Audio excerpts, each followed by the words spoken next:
एक मित्र ने मुझसे पूछा कि आप कहते हैं सब कुछ एक है, कुछ भी खंडित नहीं है यहां, लेकिन सहज जीवन जीने में बहुत बार ऐसा होता है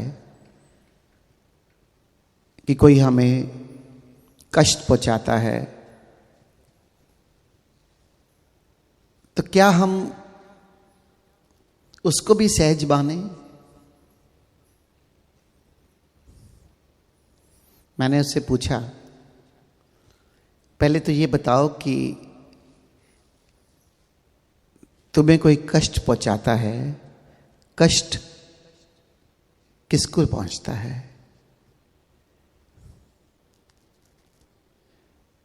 क्या कष्ट वाकई ही मुझे पहुंचता है? मेरी रचना क्या है? जिस तरह से हमने परमात्मा की रचना को समझने का, एक जानने का प्रयास कर रहे हैं कि वो एक ही है, उसी तरह से हमें अपनी रचना को भी समझना होगा कि कष्ट हो किसको रहा है, बुरा लगता किसको है। जहां मैं खंडित हो जाता हूं, मेरे जीवन में अगर मैं सहज जीवन जीना चाहता हूं तो बाधा कैसे आती है? अगर मैं हर समय स्मरण में, पॉजिटिविटी में, प्रेम में, करुणा में जीना चाहता हूं तो बाधा कहां आ रही है?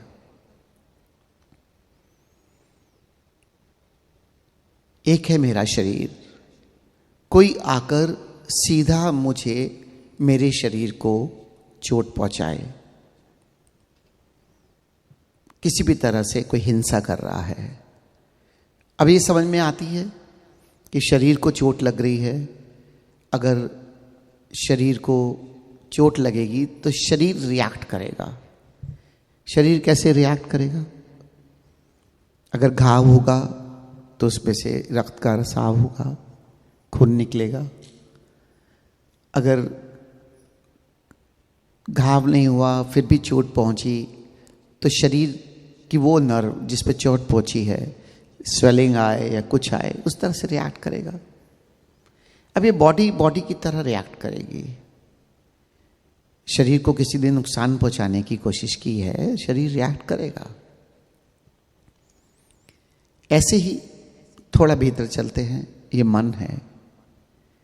ये मन का स्वभाव क्या है? पहले आप ये बात ठीक से समझ लीजिएगा।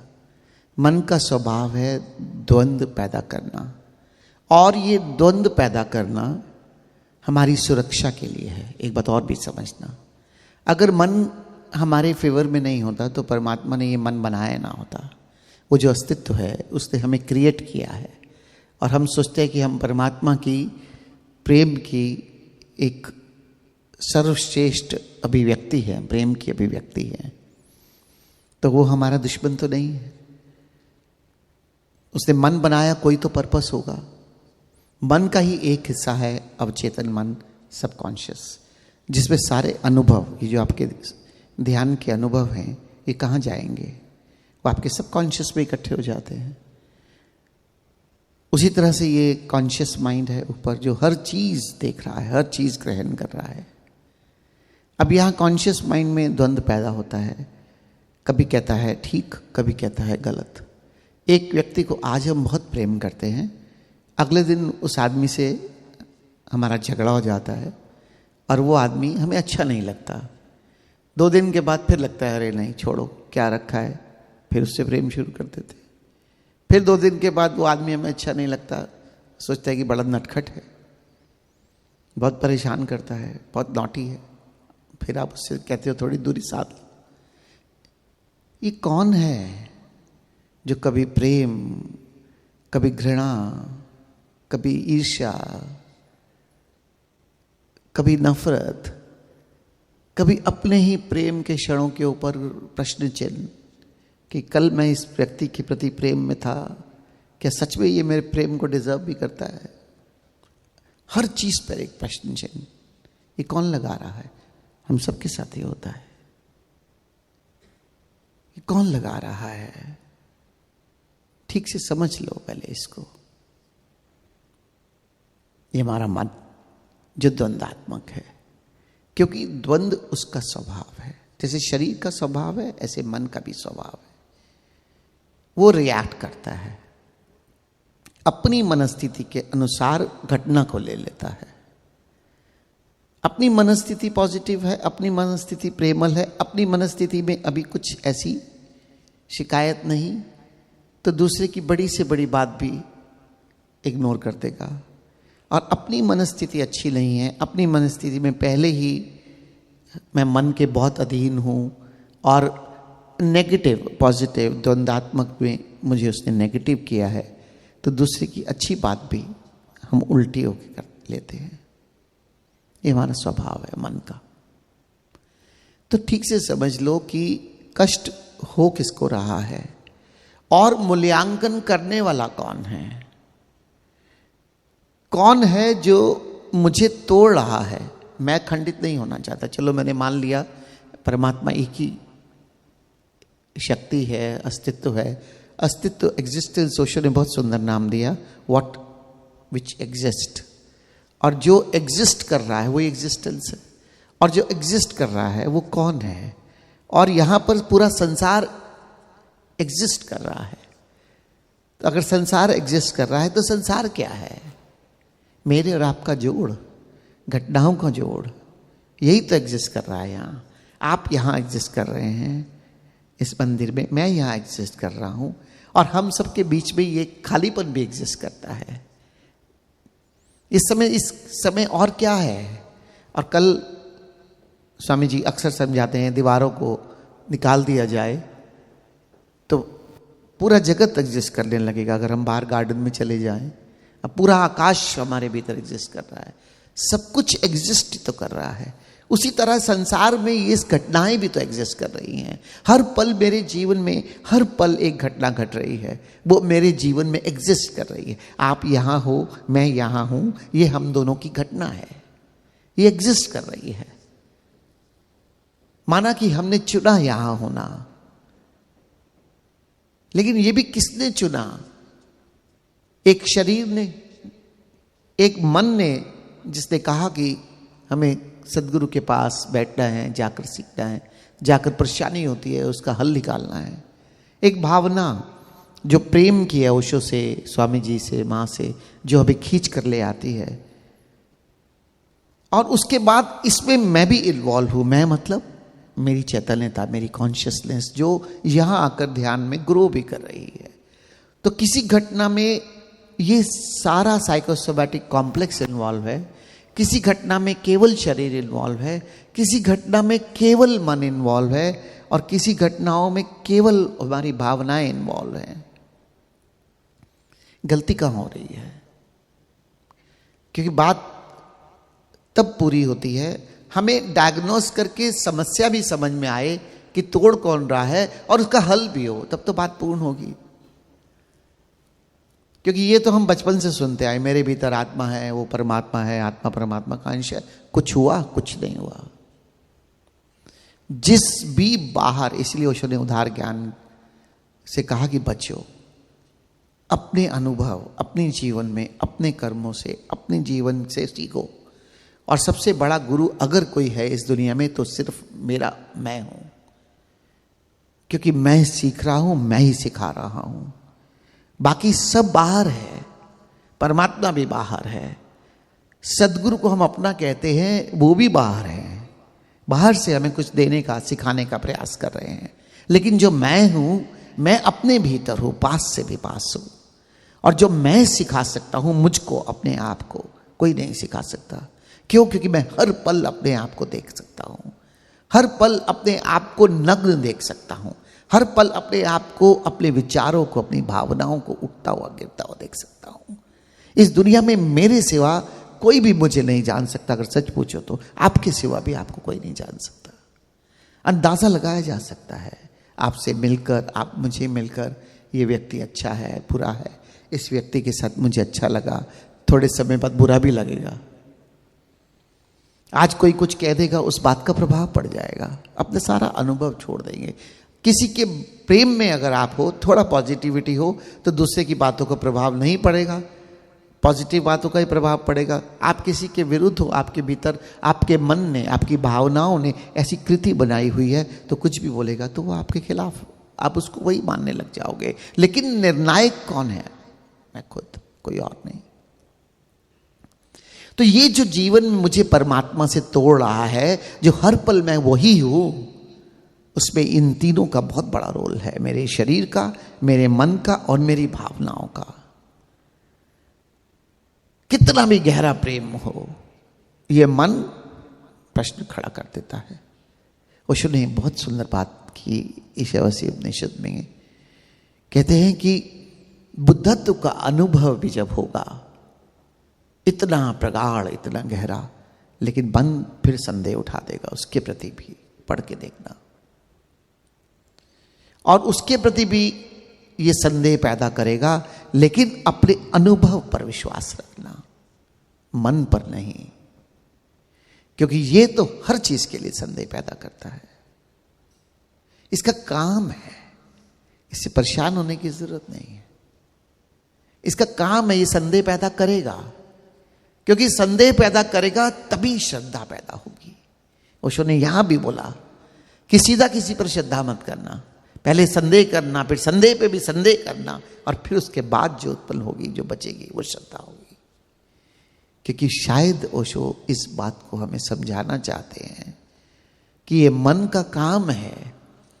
आज जिसको प्रेम करता है, अगले दिन उसके प्रति प्रश्न चिन्ह उठाता है, क्या सच में ये प्रेम के काबिल भी है? अपने ऊपर नहीं, दूसरा ही। इसलिए जब तक अपने मन के स्वभाव के प्रति नहीं जागोगे, तब तक इस अखंड परमात्मा, जिससे कि एक इस अस्तित्व के प्रेम में या सहज इसकी याद में आप नहीं जी पाओगे, क्योंकि आपका मन आपको इससे भी तोड़ देगा। मैं कह रहा हूं एक शक्ति है, सब कुछ एक है। आप हो सकता है अपने भीतर ध्यान में जाकर एक आकाश की अनुभूति भी करते हो, लेकिन बाहर आकर फिर संदेह खड़ा हो जाएगा, ये एक कैसे है, दूसरा तो दूसरा है। और मैं जिसे बहुत प्यार करता हूं उसको तो एक मान सकता हूं, लेकिन जो दुश्मन है, जो मुझे मारने में लगा हुआ है, हर समय नुकसान पहुंचाने में लगा हुआ है, उसके साथ मैं एक कैसे हो सकता हूं?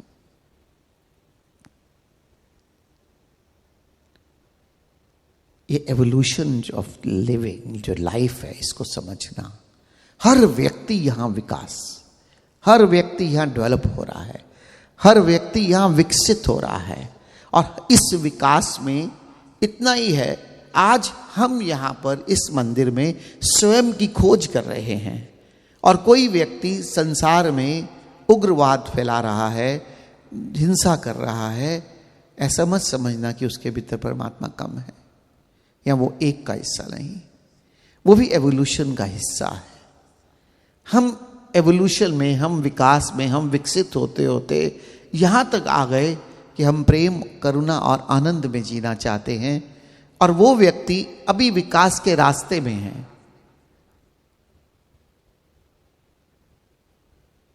और कृष्ण तो कहते ही हैं, मैं ही मृत्यु देने वाला हूं और मैं ही जन्म देने वाला हूं। तो अगर सच में ये अस्तित्व इस लीला को रच रहा है, तो यहां बुरा और अच्छा हो कैसे सकता है? इसका मतलब दो शक्तियां हैं, एक तो अस्तित्व की और एक दूसरी जो अस्तित्व के खिलाफ है।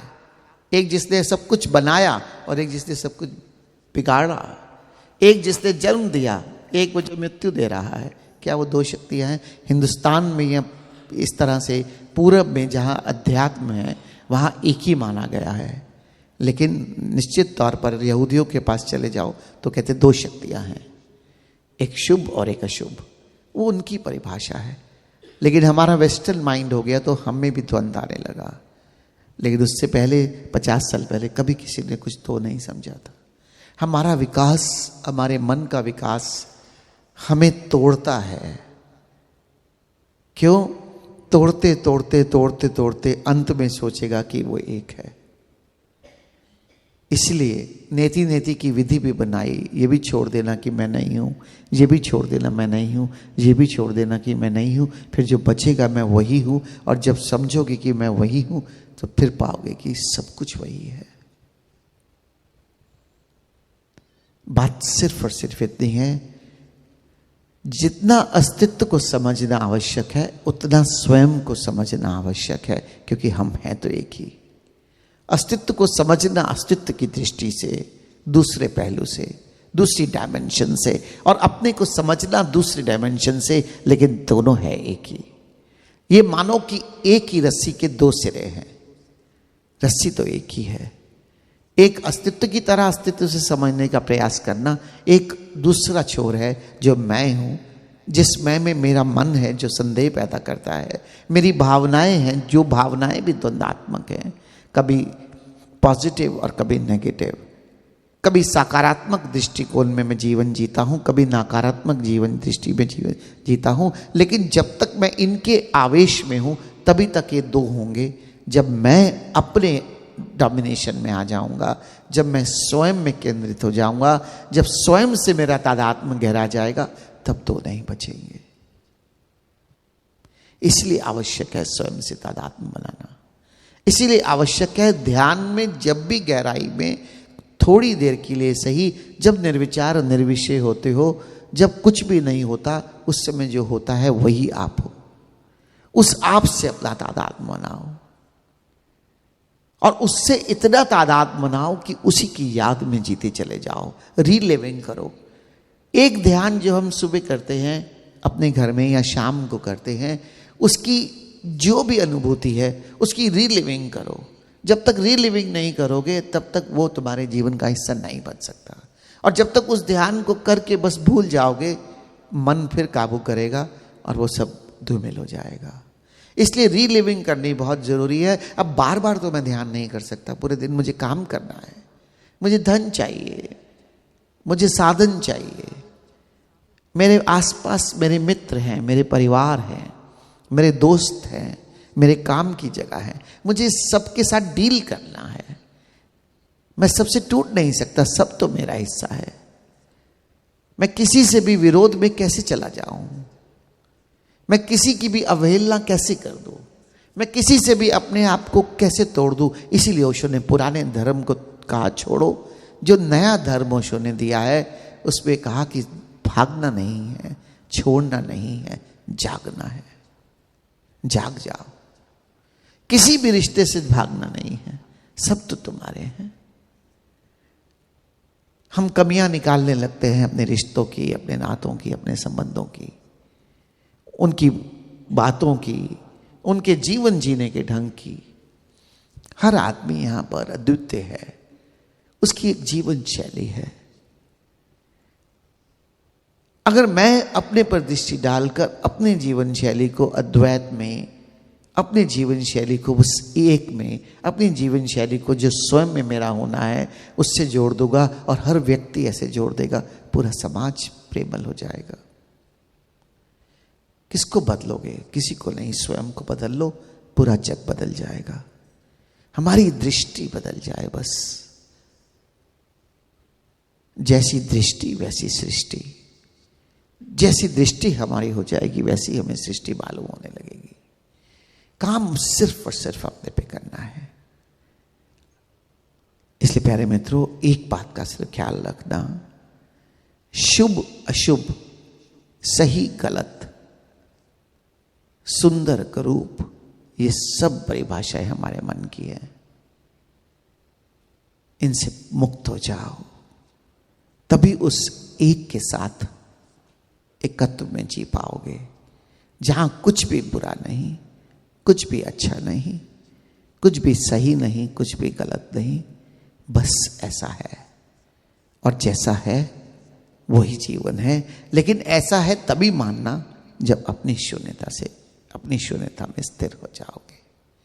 बस एक लॉ मेरे भीतर मेरी शून्यता के साथ तादात्म्य बनाए रखे, फिर जो भी हो रहा है, चाहे मेरे पास से पास मेरा मन या मेरी भावनाएं मुझे मार्ग से भटकाने का प्रयास करे, लेकिन मैं हूं उससे तादात्म्य नहीं बनाऊंगा और अपने से तादात्म्य जोड़े रखूंगा। जैसे ही आप अपने को छोड़ोगे, आपका तादात्म्य आपके मन से बनना ही बनना है, दूसरा कोई नियम नहीं है। ऐसा मत समझना कि आप मूर्छा में जाओगे, आपको आपका मन नहीं घेरेगा। इम्पॉसिबल है। क्यों? क्योंकि ये तीन शरीर, मन और भावनाएं जिसने मुझे घेरा हुआ है, ये बस इसी के इंतजार में है कि मैं विस्मृत हो जाऊं, मैं विस्मरण में चला जाऊं और ये आकर मुझे अपने हिसाब से चला ले। माना कि किसी से प्रेम भी आता है मूर्छा में, लेकिन वो सिक्के का दूसरा रूप है। सिक्का उठाओगे तो दोनों ही साथ आएंगे, कभी नकारात्मक तो कभी सकारात्मक। इसलिए भ्रम में मत पड़ जाना कि सकारात्मक आ रहे हैं तो इसको एंजॉय कर लूं, इसके साथ अब एसोसिएट हो जाऊं। अगर एक बार एसोसिएट होगे सिक्के के साथ, दोनों पहलू आपके साथ आएंगे। सिक्का उठाना ही नहीं है। इसलिए चाहे नकारात्मक इमोशंस है या सकारात्मक है, इमोशंस आर इमोशंस, चाहे वो मन के विचार मेरे अनुकूल है या मेरे प्रतिकूल।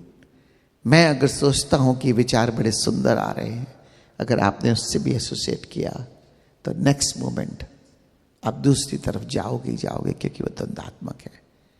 मन द्वंद्वात्मक है, भावनाएं द्वंद्वात्मक है, ये पूरा जगत द्वंद्वात्मक है। क्यों? क्योंकि इसको भी परमात्मा ने अस्तित्व में ऐसे बैलेंस किया हुआ है और यहां हर चीज विकसित हो रही है। ना यहां कोई बुरा है ना कोई अच्छा, बस कुछ कम विकसित है, कुछ ज्यादा विकसित है, क्योंकि यहां अ प्रोसेस ऑफ एवोल्यूशन घट रहा है और मैं भी उसी का हिस्सा हूं। मैं भी इवॉल्व होते होते पता नहीं कितने जन्मों में यहां ओशो के साथ, ओशो के चरणों में, सदगुरु के चरणों में जुड़कर स्वयं को जानने का प्रयास कर रहा हूं, स्वयं को और सुंदर और प्रेमल और करुणावान बनाने का प्रयास कर रहा हूं, क्योंकि ये भी एवोल्यूशन का हिस्सा है और इस हिस्से में सारा जगत शामिल है। और फिर वही आती है बात, सारा जगत मतलब एक जगत, एक अस्तित्व, एक परमात्मा, एक होना। उस एक के साथ जुड़ जाओ, सब कुछ अपने आप बनने लगेगा। तभी सहजता में निरंतरता होगी।